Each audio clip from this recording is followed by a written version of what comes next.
कल्पना करा, एक असा संत ज्यांचा जन्म, त्यांची ओळख आजही एक गूढ आहे, जे अचानक एका छोट्याशा गावात प्रकट झाले, ज्यांनी अन्नाशिवाय वस्त्राशिवाय दिव्य जीवन जगलं आणि हजारो लोकांच्या जीवनात चमत्कार घडवले. जगात असे अनेक संत होऊन गेले ज्यांचा इतिहास आपल्याला माहीत आहे. त्यांचे आई वडील कोण, त्यांचं बालपण कसं गेलं, हे सगळं कुठेतरी लिहून ठेवलंय. पण महाराष्ट्राच्या मातीत संत गजानन महाराज हे असे संत आहेत जे केव्हा प्रकट झाले, त्यांचा जन्म केव्हा झाला, कुठे झाला, कोणाला काही माहीत नाही. ना मूळ गाव, ते अचानक कुठून तरी आले, एका उकिरड्यावर उष्ट्या पत्रावळीतील अन्न खाताना दिसले आणि पाहता पाहता लाखो लोकांचे देव झाले.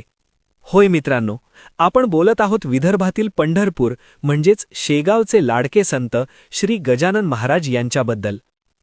गण गण गणात बोते हा केवळ एक मंत्र नाही, तर लाखो भक्तांच्या जगण्याचा आधार आहे. नमस्कार मित्रांनो, आजच्या या विशेष व्हिडिओमध्ये आपण संत गजानन महाराजांचा तो अद्भुत प्रवास अनुभवणार आहोत, जो तुम्हाला केवळ आश्चर्यचकितच नाही करणार, तर तुमच्या डोळ्यांच्या कडाही ओलावेल.